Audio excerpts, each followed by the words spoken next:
India TV YouTube channel को subscribe करें और बेल आइकन दबाएं। और हमारे साथ इस वक्त जुड़ गए हैं रुचि कुमार। रुचि, कल्याण सिंह एक ऐसे चर्चित चेहरे कह सकते हैं या फिर इस तरह के राजनेता है जिनको शायद उत्तर प्रदेश कभी भुला नहीं पाएगा, क्योंकि उन्होंने इस तरह की अपनी लेगेसी छोड़ के वो जा रहे हैं। आज अगर हम बात करते हैं तो वो कौन से वरिष्ठ नेता होंगे, चाहे वो केंद्र से हो या फिर राज्य सरकार की ओर से, जो आज उन्हें श्रद्धांजलि देने के लिए पहुंचेंगे? देखिए, जो पार्टी के बीजेपी के राष्ट्रीय अध्यक्ष हैं जेपी नड्डा, वो लखनऊ आ रहे हैं श्रद्धांजलि देने।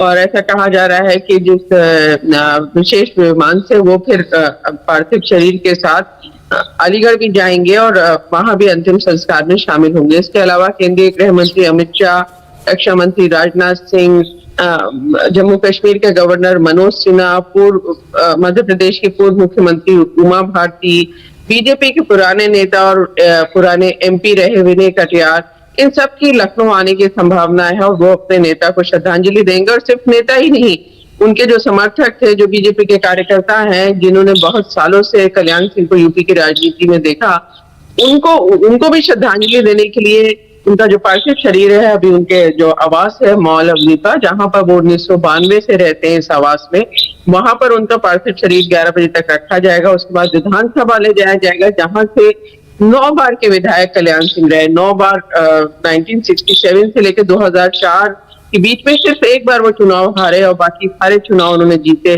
तो 9 बार का जो विधायक ऑपोजिशन के लीडर भी रहे, मुख्यमंत्री भी रहे। और उसके बाद बीजेपी ऑफिस ले जाया जाएगा, जहां पे कार्यकर्ता उनको श्रद्धांजलि देंगे और उसके बाद उनका जो पार्थिव शरीर है वो अलीगढ़ ले जाया जाएगा।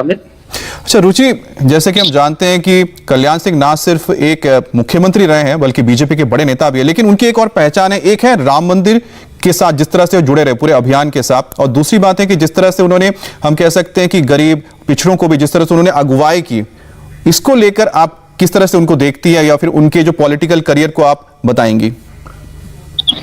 देखिए, पहला चुनाव 1961-62 के आसपास कल्याण सिंह ने लड़ा, उसके बाद वो चुनाव हार गए। 57 में वो पहली बार विधायक बने। वो जो पूरा दौर था, उस समय चरण सिंह उभर रहे थे और जो एंटी कांग्रेस पार्टी थी, एंटी कांग्रेस एक तरह की नीति को वो आगे बढ़ा रहे थे। तो उस समय जो वहां का उस इलाका था, वहां ग्रीन रेवोल्यूशन भी इंडिया में हो रहा था। तो जो ओबीसी किसान थे, बड़ी तादाद में उन्होंने कल्याण सिंह को अपना नेता मान लिया और वो एक नेता बनकर उभरे, विधायक बने। उसके बाद हमने देखा कि मंडल कमीशन आया तो कल्याण सिंह बहुत बड़े नेता बन गए ओबीसी के। 1991 में वो पहली बार मुख्यमंत्री बने उत्तर प्रदेश के। हालांकि फिर 6 दिसंबर 1992 को उन्होंने इस्तीफा दे दिया, जब अयोध्या में बाबरी मस्जिद गिराई गई। उसके बाद उन्होंने इस्तीफा दे दिया और उसके बाद जो चुनाव हुआ उसमें सपा और बसपा की सरकार बन गई, तो Kalyan Singh leader of opposition बन गए। और उसके बाद 1997 में वो दोबारा से यूपी के मुख्यमंत्री बने। हालांकि वो सरकार भी मायावती, क्योंकि उस समय बहुमत किसी पार्टी को नहीं मिला था, तो ये तय हुआ था कि 6 महीने बीजेपी की सरकार बनेगी, तो कल्याण सिंह मुख्यमंत्री बने। और फिर बाद में मायावती के समर्थन वापस लेने के बाद ने अपनी यहाँ सरकार बनाई। और साथ ही आपसे जरूर जानेंगे आगे कि आखिरकार कल्याण सिंह जब मुख्यमंत्री थे तो उनके रहते हुए उत्तर प्रदेश में लॉ एंड ऑर्डर को लेकर भी काफी सारी अहम चीजें, यानी कहते हैं ना कि इंफ्रास्ट्रक्चरल चेंजेस हुए थे, यानी आधारभूत चीजें बदली गई थी। इस पर भी हम बात करेंगे। कल्याण सिंह के निधन पर दिग्गज नेताओं की श्रद्धांजलि देने का सिलसिला जारी है। प्रधानमंत्री, राष्ट्रपति, गृह मंत्री और सीएम से लेकर उनसे जुड़े तमाम नेता उन्हें अपने तरीके से याद कर रहे हैं। पीएम मोदी ने कहा कि कल्याण सिंह जमीन से जुड़े हुए बड़े राजनेता थे। वहीं सीएम योगी आदित्यनाथ ने कहा कि कल्याण सिंह राम मंदिर आंदोलन के नायक थे और आज भी पूरे उत्तर प्रदेश के लिए मिसाल हैं। शरीर से बाउल चले गए लेकिन अमर है जी, अमर हमेशा कार्यकर्ता दिल में रहेंगे जी। बस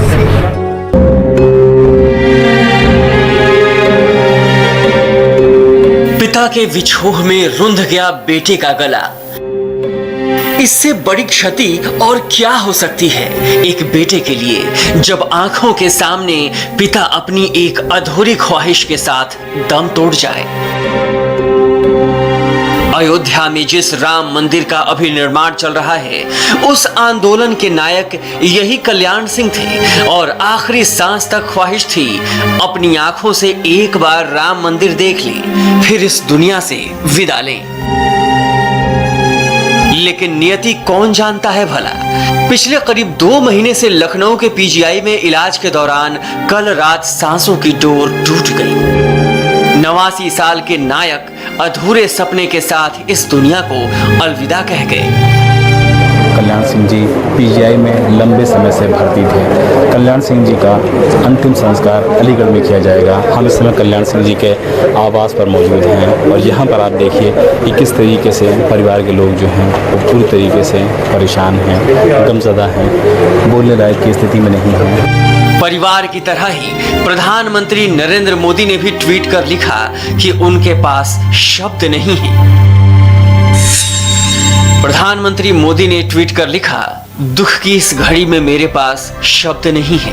कल्याण सिंह जी जमीन से जुड़े बड़े राजनेता और कुशल प्रशासक होने के साथ साथ एक महान व्यक्तित्व के स्वामी थे। उत्तर प्रदेश के विकास में उनका योगदान अमिट है। शोक की इस घड़ी में उनके बेटे को फोन किया था। परिजनों और समर्थकों के प्रति मेरी गहरी संवेदनाएं। ओम शांति। यूपी चुनाव से पहले कल्याण सिंह का जाना बीजेपी के लिए निजी नुकसान है। यूपी में बीजेपी की सत्ता में एंट्री कल्याण सिंह के साथ ही हुई थी। वो राज्य में बीजेपी के पहले मुख्यमंत्री बने। सत्ता से लेकर सियासत में धाक इतनी कि उनकी गिनती देश के बड़े नेताओं में होने लगी। आज जब वो नहीं है तो हर कोई उन्हें याद कर रहा है। कई सालों तक पिछड़े समाज के हितों की रक्षा के लिए सदैव उन्होंने लड़ाई लड़ी। चाहे उत्तर प्रदेश विधानसभा हो, चाहे देश की संसद हो, वो हमेशा दबे कुचलों का आवाज उठाते रहे, पिछड़ों का आवाज उठाते रहे। देश के लिए और भारतीय जनता पार्टी के लिए अपूरणीय क्षति है। एक कुशल प्रशासक थे जो भी निर्णय लेते थे, निर्णय पर दृढ़तापूर्वक रहते हुए उसको पालन करवाते थे। हमारे बीच में नहीं है, काफी दिनों से बीमार चल रहे थे। 89 वर्ष की उम्र में उन्होंने अंतिम सांस ली है। पीजीआई में भर्ती होने के बाद से ही पीएम मोदी, गृह मंत्री अमित शाह और सीएम योगी उनकी सेहत को लेकर काफी चिंतित थे।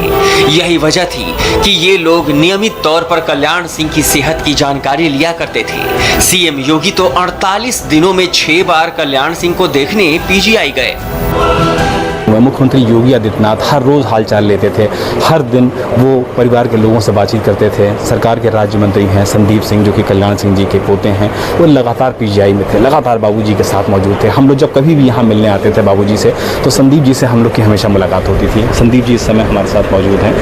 संदीप जी, बाबूजी से जब आखिरी बार आपकी बातचीत हुई थी, किन मुद्दों पर जिक्र हुआ था, क्या कहते थे बाबूजी? कुछ यादें हम लोग को बताएं उनकी। देखिए, ऐसे समय पर मैं कुछ ज़्यादा नहीं बोल पाऊंगा। बाबूजी का जो सपना था कि समाज में हर एक व्यक्ति के उत्थान के लिए कार्य किया जाए, आज उसी तरह से हम सब कार्य कर रहे हैं। उनका जो सपना था कि एक भव्य राम मंदिर बने, उनके जीते जी राम मंदिर तो पूरा नहीं हुआ, लेकिन रामलला अपने स्थान पे पहुंच गए। कल्याण सिंह ने उत्तर प्रदेश की कमान तब संभाली थी जब देश में सबसे ज्यादा सियासी सरगर्मी थी। लाल कृष्ण आडवाणी की रथ यात्रा के बाद राम मंदिर आंदोलन उफान पर था। इसकी बदौलत बीजेपी पहली बार यूपी की सत्ता पर काबिज हुई। इसका चेहरा बने कल्याण सिंह। लेकिन जब बात आई मंदिर की तो इसके आगे सत्ता की भी कुर्बानी दे दी। अपने कार्यकाल के दौरान जो आदर्श प्रस्तुत किए थे वो आज भी मानक बने हुए हैं। श्री राम जन्मभूमि मंदिर आंदोलन के अग्रणी नेता थे। मर्यादा पुरुषोत्तम भगवान श्री राम इस पावन स्थल पर भव्य राम मंदिर के निर्माण का कार्य आगे बढ़े। इसके लिए आवश्यकता पड़ी तो सत्ता छोड़ने में भी उन्हें कोई संकोच नहीं हुई। राम मंदिर आंदोलन के दौरान कल्याण सिंह सबसे चर्चित नेता रहे। उस राज्य की कमान कल्याण सिंह के हाथ में थी, जो धर्म और राजनीति की सबसे बड़ी प्रयोगशाला बन चुका था। उस दौर में कल्याण सिंह सीएम होते हुए भी मंदिर आंदोलन के समर्पित समर्थक बने रहे, अपने फैसलों पर पूरी तरह अडिग रहे। क्या मैं गोली चला देता? एनआईसी की मीटिंग में मैं स्पष्ट किया था कि गोली नहीं चलाऊंगा, गोली नहीं चलाऊंगा, गोली नहीं चलाऊंगा।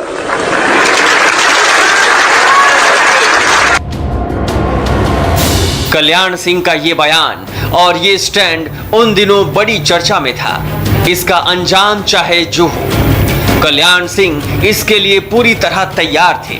6 दिसंबर 1992 को अयोध्या में जब विवादित ढांचा गिराया गया, तब केंद्र की नरसिम्हा राव सरकार इसके लिए कल्याण सिंह को जिम्मेदार ठहराते हुए उनकी सरकार को बर्खास्त करना चाहती थी।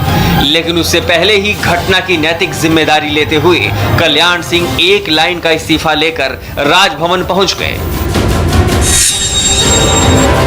वो इस्तीफा था, मैं उत्तर प्रदेश के मुख्यमंत्री पद से इस्तीफा दे रहा हूं, कृपया स्वीकार कीजिए। ऐसे जननायक के निधन पर यूपी सरकार ने 3 दिन का राजकीय शोक का ऐलान किया है। इसके लिए सीएम योगी ने कैबिनेट की आपात बैठक बुलाई, जिसमें 3 दिन का शोक कार्यक्रम तय किया गया। कल्याण सिंह का पार्थिव शरीर सुबह 11 बजे से 1 बजे तक विधानसभा में रखा जाएगा। इसके बाद पार्थिव शरीर को अंतिम दर्शन के लिए लखनऊ में बीजेपी प्रदेश कार्यालय में रखा जाएगा। 23 अगस्त को एयर एम्बुलेंस से पार्थिव शरीर अलीगढ़ ले जाया जाएगा। अतरौली में कुछ घंटे तक पार्थिव शरीर आम जनता के दर्शन के लिए रखा जाएगा। उसके बाद नरौरा गंगा घाट पर कल्याण सिंह का अंतिम संस्कार किया जाएगा। अलीगढ़ में अतरौली ही वो कर्मभूमि है जहां से कल्याण सिंह की सियासी सफर की शुरुआत हुई थी। यहीं से वो विधायक बने, सांसद बने और अब इसी की मिट्टी में अंतिम स्थान प्राप्त करेंगे।